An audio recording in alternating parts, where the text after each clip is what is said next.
Hello everyone, good afternoon all of you. स्वागत है आप सभी का हमारे YouTube channel John of life science में। तो इस सेशन के अंदर अपन डिस्कस करेंगे जो अपन ने जेनेटिक्स के वन लाइनर सीरीज स्टार्ट की थी, इम्पोर्टेंट जेनेटिक्स वन लाइनर।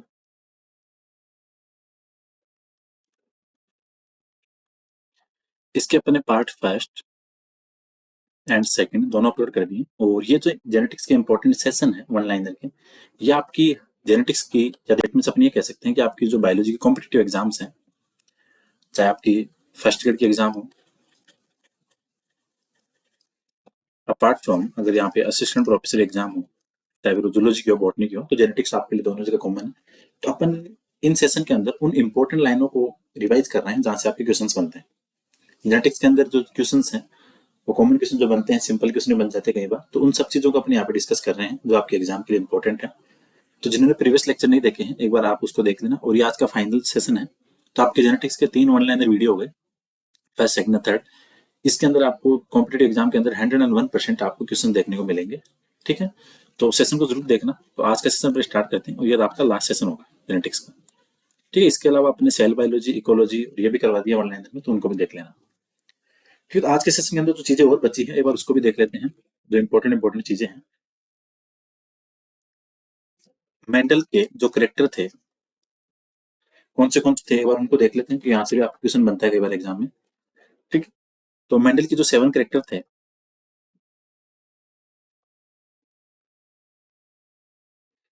और जो कॉन्ट्रास्टिक ट्रेट थे वो कितने थे, वो भी 7 पेयर थे।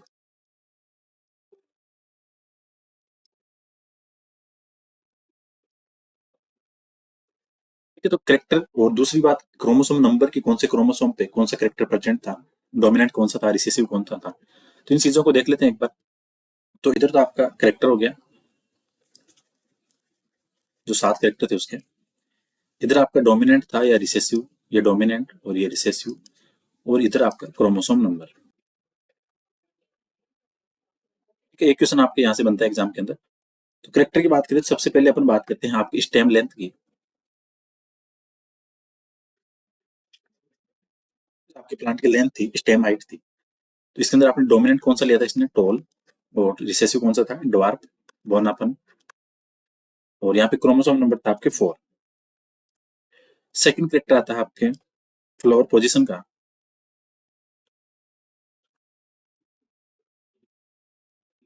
इसके अंदर आपके डोमिनेंट एक्जेल था और रिसेसिव था आपके टर्मिनल। और क्रोमोसोम नंबर था आपके 4। नंबर थर्ड की बात करें, आपके फ्लावर कलर की बात करें या आपके सीड कोड कलर की।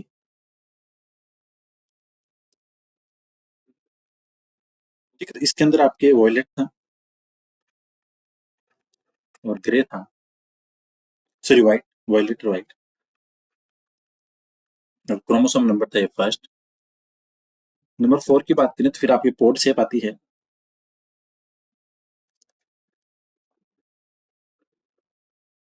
इसके अंदर आपके इन्फ्लेटेड था आपके डोमिनेंट और कॉन्स्ट्रिक्टेड था आपके रिसेसिव। क्रोमोसोम नंबर की बात करें तो यह था आपके 7। नंबर 5 की बात करें तो वो आता है आपके पोर्ट कलर। पोर्ट कलर के अंदर आपके ग्रीन और येलो। Chromosome number 5। नंबर 6 की बात करें फिर आपका आता है जो कोटेलेंट कलर था, कोटेलेंट कलर।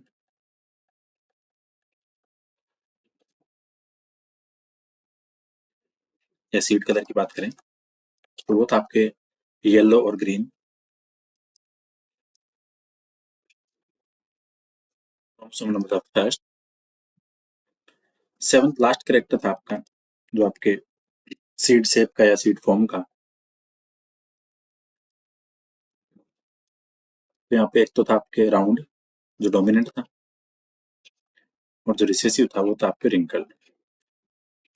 क्रोमोसोम नंबर की बात करें तो 4।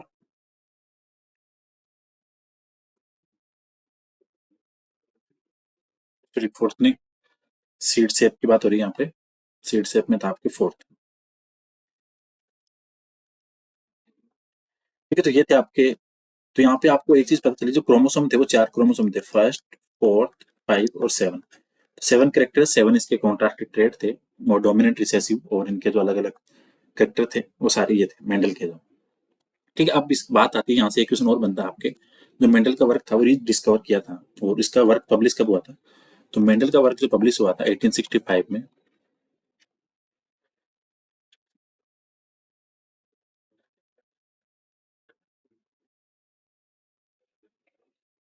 और जो इनके पेपर का नाम था, टाइटल था, वो हुआ था आपके एक्सपेरिमेंट इन प्लांट हाइब्रिडाइजेशन।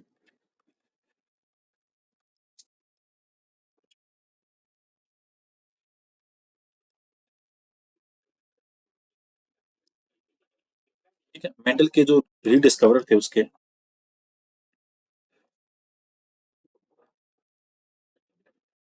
तो यहाँ से क्वेश्चन बनता है आपके, जो मेंडल के जो डिस्कवर थे अलग अलग कौन से थे, तो वो थे आपके, तो हुगो डिब्रीज,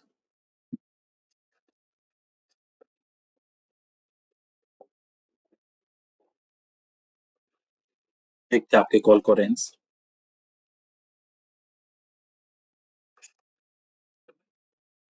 और एक थे आपके एरिस्ट सिमार्क।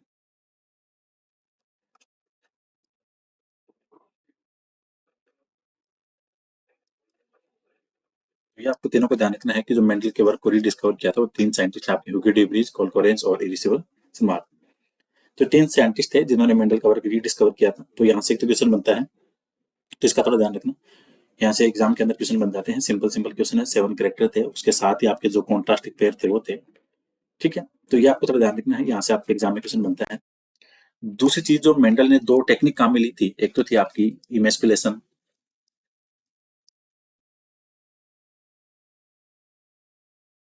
दैट मीन्स रिमूव, आपके जो एंथर है जो आपके फ्लावर्स है उसको रिमूव करने का। So removal of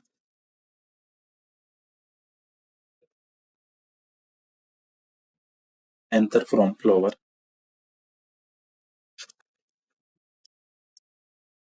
in immature stage.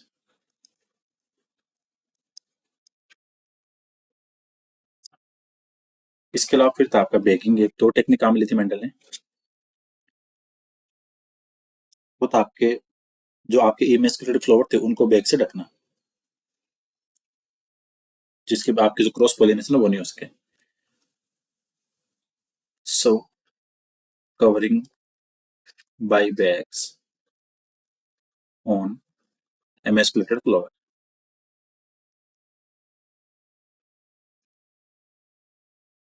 prevent cross pollination. ठीक है, तो ये थोड़ी बातें हैं, इसका थोड़ा ध्यान रखना है, जहाँ से आपके एग्जाम में क्वेश्चन बन जाता है। कई कई चीजें काम की है, और सिंपल सिंपल चीजें आती है जेनेटिक्स में, जहाँ से आपके क्वेश्चन बन जाते हैं। फिर आपके, और अगर आगे बात करें आपके मोनो हाइब्रिड वगैरह, ये आप सारी चीजें वहां पे बता दी थी पहले आपके प्रीवियस लेक्चर्स के अंदर। होमोजाइगस कंडीशन की बात करें, तो अगर आपके एलिल्स आइडेंटिकल है तो अपने ये बोल सकते हैं होमोजाइगस, तो आइडेंटिकल्स एलिल्स दोनों सेम है, लाइक आपके टी टी, ये दोनों आइडेंटिकल है, जिसमें आपके डोमिनेंट भी हो सकता है और रिसेसिव भी। हेटेरोजाइगस की बात करें,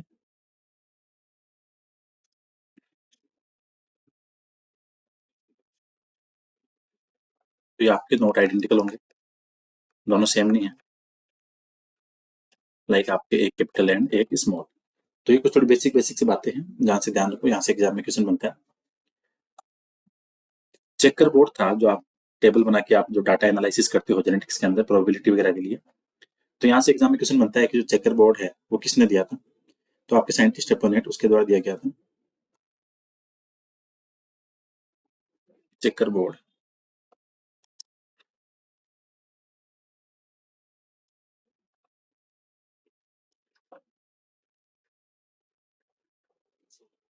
बाय रिनाल्ड सी पनेट। ठीक है, तो ये इंपॉर्टेंट है, सिंपल सिंपल सी बातें हैं, लेकिन एग्जाम में क्वेश्चन बनते हैं, और जो ज्यादा सिंपल चीजें दिखती हैं वहां से अपने क्वेश्चन गलत होने की प्रोबेबिलिटी थोड़ी ज्यादा होती है। तो इस चीज का थोड़ा ध्यान रखो। लॉ ऑफ डोमिनेंस के जो एक्सेप्शन थे 2,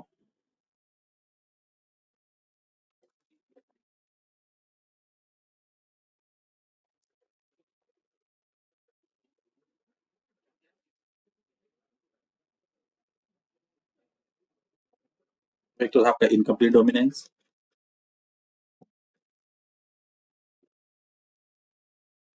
और एक था आपके कोडोमिनेंस।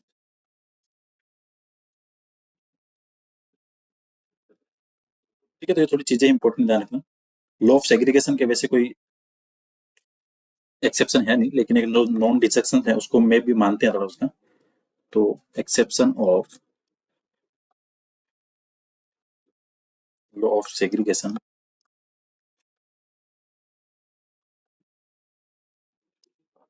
वो है आपका नॉन डिसेक्शन।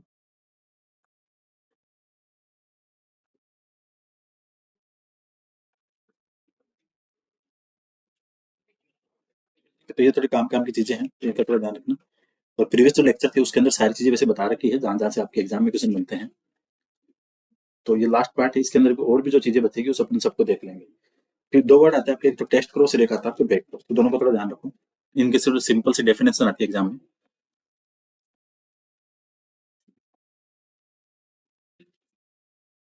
टेस्ट क्रॉस का मतलब ये है कि आपके जो एफ है उसका आपको हेटेरोजाइगोट रिसेसिव से क्रॉस कराना है।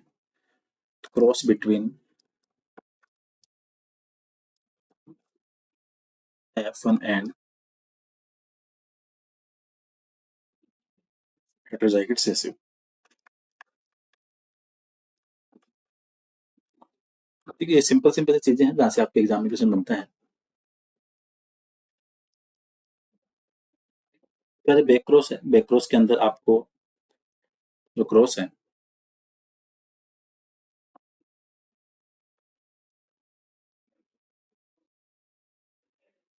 फिर जो हाइब्रिड है उसका आप किसी भी पेरेंट के साथ में, तो क्रॉस बिटवीन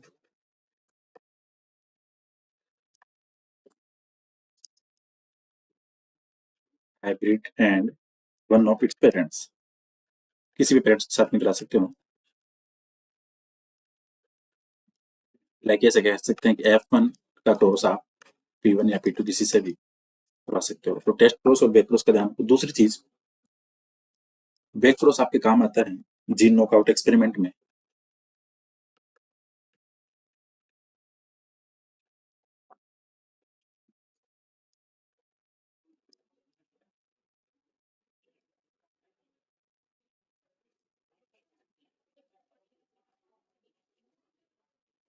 फिर आता है आपके टेस्ट क्रॉस का यूज करते हैं अपन जाइगोसिटी चेक करने के लिए।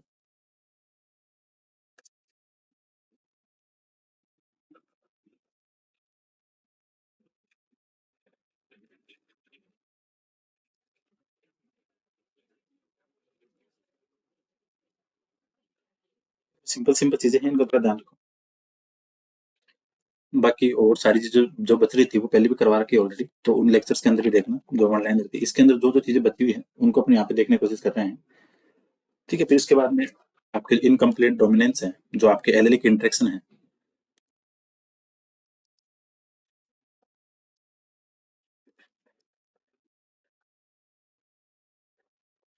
इनकम्प्लीट डोमिनेंस को पार्शियल डोमिनेंस ही बोलते हैं, और इसको आपके सेमी डोमिनेंस ही बोलते हैं। तीनों नाम जान रखो, तीनों चीजें सेम ही है।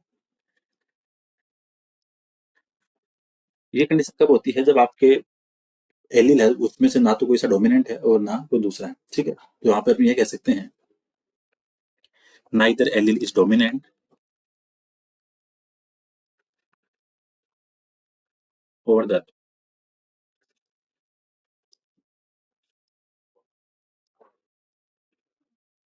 और ये जो आपको कॉन्सेप्ट दिया था इनकम्प्लीट डोमिनेंस का, और ये सबसे इंपॉर्टेंट है, ये दिया था आपके कार्ल कोरेंस ने। ये क्वेश्चन आपके एग्जाम में आता है, इनकम्प्लीट डोमिनेंस का जो कॉन्सेप्ट है किसने दिया था, तो वो थे आपके साइंटिस्ट कोरेंस।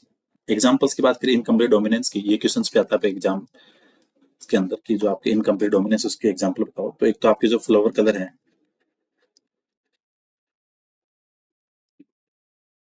इन मिराबिलिस जालपा, जिसको 4 o'clock प्लांट बोलते हैं।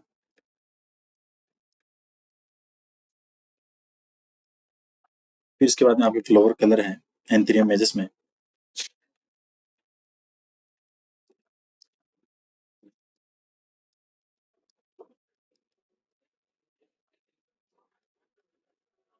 स्नैपड्रैगन और डॉग फ्लावर ही बोलते हैं। ठीक है, क्योंकि एग्जाम्पल से भी आपके कई बार एप्लीकेशन पूछ लेते हैं कि आप इसके एग्जाम्पल बताओ, इनकम्प्लीट डोमिनेंस के हैं। और इसके अलावा इसका और एग्जाम्पल जो आपके स्टार्च ग्रेन है पी प्लांट में उसका।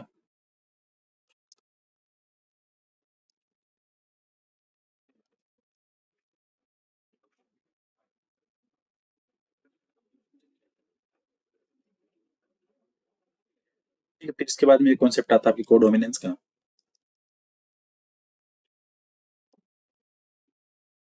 दोनों एलील है, वो दोनों के दोनों आपके जो एक्सप्रेशन है वो दोनों का शो होगा यहाँ पे पर्टिकुलर कैरेक्टर के लिए। Both of allele of gene express for a particular character.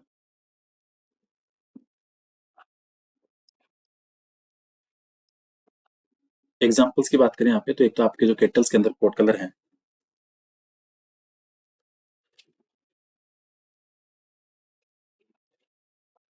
Kettle pod colour. इसके अलावा फिर आपके एबी ब्लड ग्रुप इनहेरिटेंस, फिर आपके sickle cell anaemia,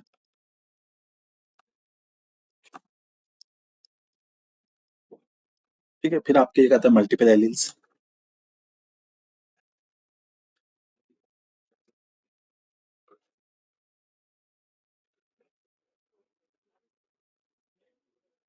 same gene की अगर कोई एक जीन है उसके दो से ज्यादा अल्टरनेटिव फॉर्म है तो उसको बोलेंगे अपन multiple alleles. So multiple forms of same gene. इसके अंदर एग्जांपल आपका एबी ब्लड ग्रुप।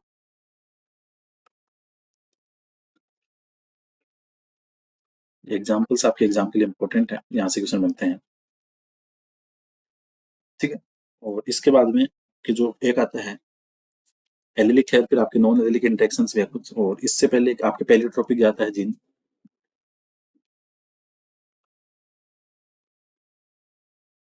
पेलियोट्रोपिक जीन। जो जीन आपके वो एक से ज्यादा कैरेक्टर्स को कंट्रोल करे तो अपन उसको बोलेंगे आपका pleiotropic genes. Gene control more than one characters.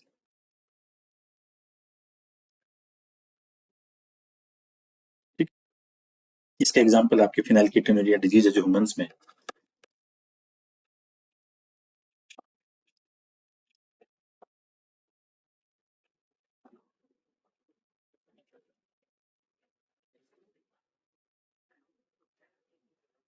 इसके अलावा फिर एक आता है आपके वर्ड पेनिट्रेंस और एक एक्सप्रेसिविटी। आपके जेनेटिक्स में एक वर्ड आता है पेनिट्रेंस। फिनोटाइप का जो परसेंटेज है शो होने का उसको बोलते हैं आपके penetrance. So percentage of individuals that show particular phenotype.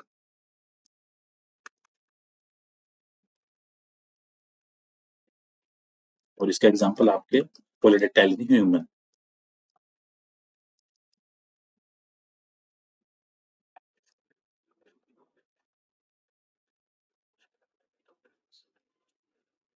ठीक है, तो आपके फिनोकॉपी या एक एक वर्ड और है सॉरी, एक्सप्रेसिविटी।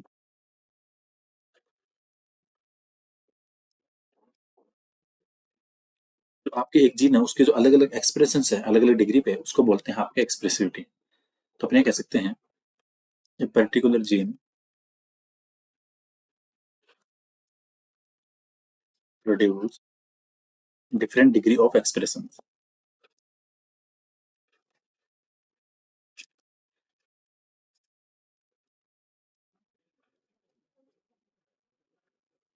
फिनोकॉपी जो आपके एनवायरमेंटल की वजह से इफेक्ट आता है, जो आपकी जेनेटिकली कंट्रोल नहीं है।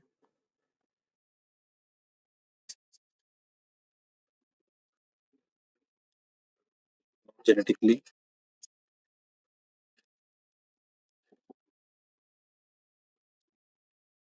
नॉट जेनेटिकली कंट्रोल फिनोटाइप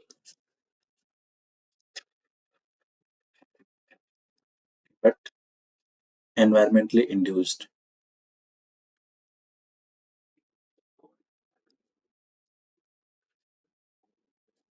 ठीक है, तो ये थोड़ी चीजें हैं काम की एग्जाम्स के, क्योंकि एग्जाम्स के अंदर क्या है, हिंदी लाइन से आपके क्वेश्चन बनते हैं, चाहे फिर आपके वो स्टेटमेंट वाइज हो, फिर चाहे आपको छोटे क्वेश्चन हो, बनती यहीं से क्वेश्चन। तो जो एग्जाम्स के अंदर सिंपल क्वेश्चन आते हैं वहाँ पे थोड़ी ज्यादा प्रोबेबिलिटी होती है क्वेश्चन गलत होने की। तो इसलिए अपन इन सब चीजों को थोड़ा देख रहे हैं। क्रोमोसोमल थ्योरी है आपकी इनहेरिटेंस की।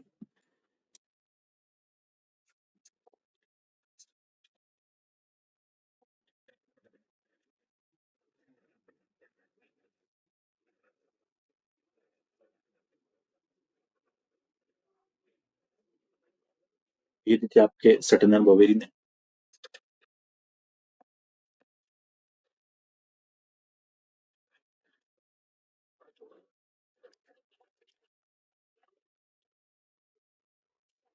इसके अलावा फिर आपके जीन इंटरेक्शन है, उसके अंदर आपके एपिस्टेटिस आते हैं। तो आपके एक चीज ध्यान रखो, डोमिनेंस और जो एपिस्टेटिस है उनमें थोड़ा डिफरेंस है, उसमें स्टेटमेंट वाइज क्वेश्चन आता है कई बार एग्जाम में।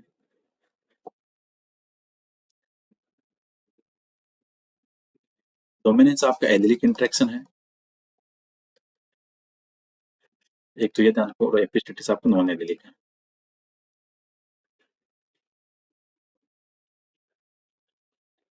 इसमें आपके जो एलिल्स हैं वो सिंगल पेयर होंगे।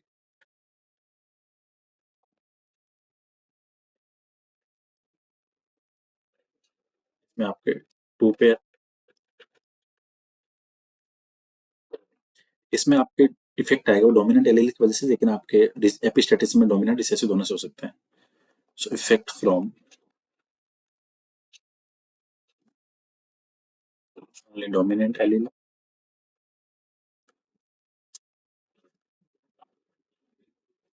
फ्रॉम बोथ, डोमिनेंट भी हो सकता है और रिसेसिव भी।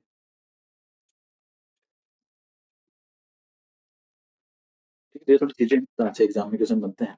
और इसके अलावा आपके जो सेक्स डिटर्मिनेशन वाली है वो सारी चीजें अपने पहले करवा रखी है आपके पहले वाले लेक्चर्स के अंदर, तो उसको देख लेना, क्योंकि आपके सेक्स डिटर्मिनेशन से भी आपके क्वेश्चन बनते हैं। और एक ध्यान रखो, जो आपके एक सेंटीमॉर्गन होता है, वो जब जो लिंकेज पढ़ते हैं मैपिंग वगैरह, तो 1 सेंटीमॉर्गन इन ह्यूमंस,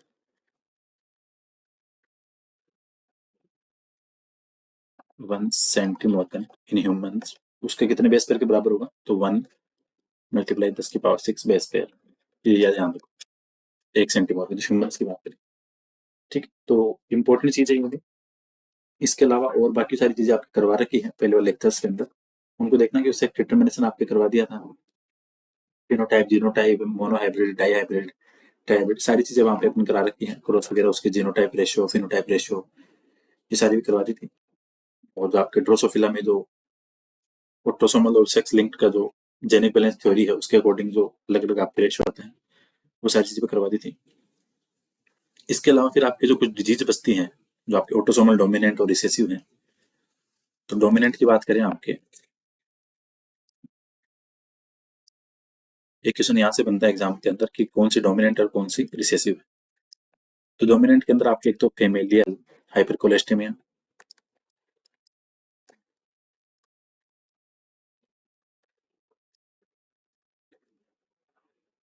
ठीक है, फिर इसके बाद एक आती है आपकी मार्फन सिंड्रोम, और ये क्वेश्चन जरूर आता है एग्जाम में कि मार्फन सिंड्रोम का पूछते हैं, तो मार्फन सिंड्रोम ऑटोसोमल डोमिनेंट है।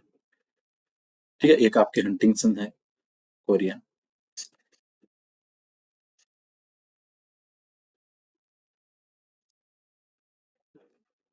बेसिकली, और एक आपके जो ब्रेकिटेक्टाइल ये है। तो ये चार बेसिकली जो इंपॉर्टेंट है, यहाँ से आपके क्वेश्चन बनते हैं ऑटोसोमल डोमिनेंट के। अलग अलग ऑप्शन देके पूछते हैं कि इनमें से कौन सी है कौन सी नहीं, तो ये क्वेश्चन आपके बनता है एग्जाम में। ऑटोसोमल रिसेसिव की बात करें,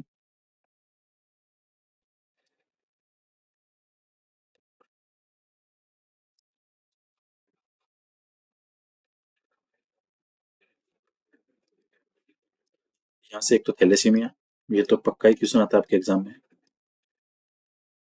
सिकल सेल एनीमिया, और इसके अलावा एक आपके टेसेक डिजीज,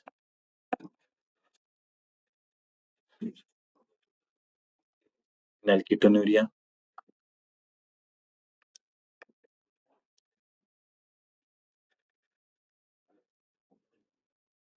एक में आती है गैलेक्टोसीमिया,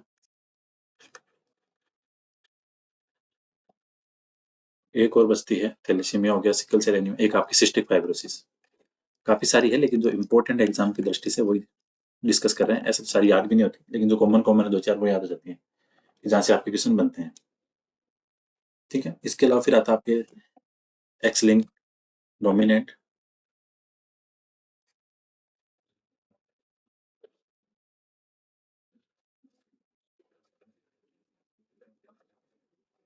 इसके अंदर बेसिकली आपके जो विटामिन डी रेजिस्टेंट रिकेट्स है वो है, तो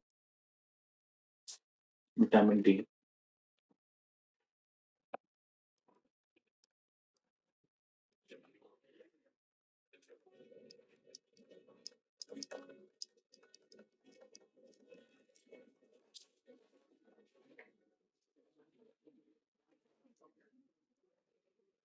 लेकिन डोमिनेंट में सिर्फ एक ही ध्यान रखो, जो विटामिन डी रेजिस्टेंट वाली है, एक यही एक ही डिजीज के अंदर जो अपन पढ़ते हैं बेसिकली। और एक फिर आती है आपकी एक्स लिंक रिसेसिव।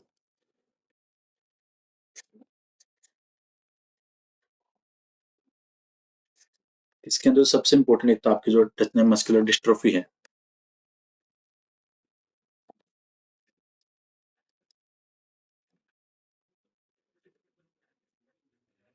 हीमोफीलिया हो गया, और इसके अलावा एक और आपके कलर ब्लाइंडनेस, सॉरी जो सबसे इंपॉर्टेंट कलर ब्लाइंडनेस, इसका ध्यान रखो। और इसके बाद में एक आपके fragile x syndrome,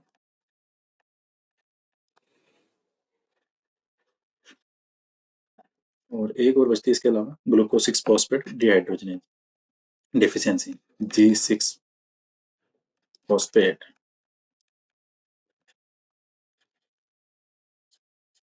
dehydrogenase deficiency. तो ये चारों की जो इंपॉर्टेंट डिजीज वो अपन ने देखी यहाँ पे, क्योंकि यहाँ पे सिर्फ एग्जाम में क्वेश्चन क्या आता है कि आपकी इसमें से कौन सी ऑटोसोमल डोमिनेंट है और कौन सी रिसेसिव है। तो इसका थोड़ा ध्यान रखो, यहाँ से क्वेश्चन बनता है। इसके अलावा फिर आपके कुछ जो कॉमन जो डिजीज है उसके जो कैरेक्टर्स है वो क्या हो सकते हैं। तो आपके एक तो सिस्टिक फाइब्रोसिस है, इसके अंदर क्या होता है आपके जो क्लोराइड आयन ट्रांसपोर्ट मैकेनिज्म है वो डिसरप्ट रहती है। Abnormal chloride ion transport. और एग्जाम के अंदर सीधा क्वेश्चन आता है सिस्टिक फाइब्रोसिस का किसके साथ रिलेशन है, तो क्लोराइड के साथ में। ठीक है, इसके बाद में आपका आता है सिकल सेल एनीमिया, जिसके अंदर आपके हीमोग्लोबिन मॉलिक्यूल्स हैं वो एबनॉर्मल है।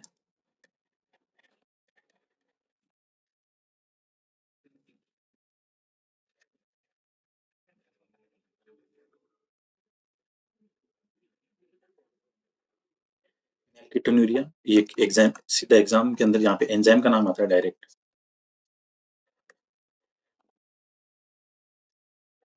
डिफेक्टिव, कौन सा एंजाइम डिफेक्टिव हो गया यहाँ पे, फिनाइल एलेनिन हाइड्रोक्लेज।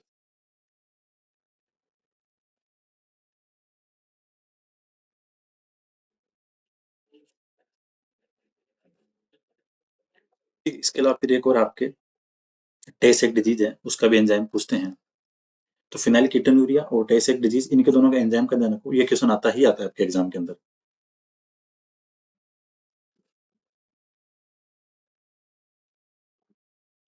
डिफेक्टिव, कौन सा एंजाइम होगा, वो होगा आपके हेक्सोसेमिनेज ए।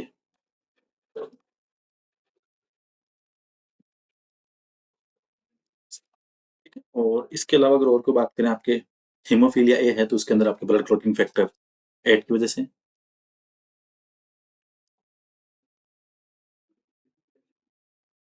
लेट क्लॉटिंग फैक्टर कौन सा, 8।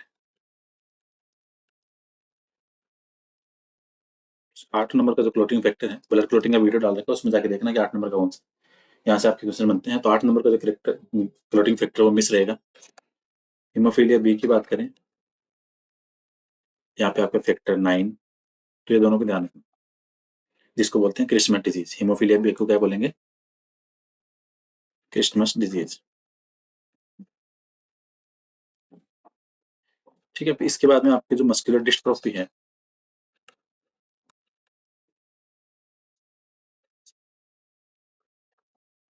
उसके अंदर आपके प्रोटीन डिस्ट्रोफिन है, उसकी डेफिशिएंसी होगी, तो लैक ऑफ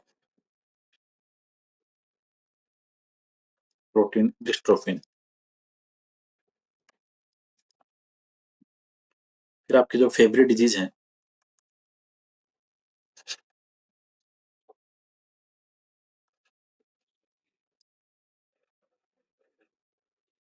पे आपके गैलेक्टोसाइडिस ए एंजाइम है, वो लेक रहेगा, एब्सेंट है तो लेक ऑफ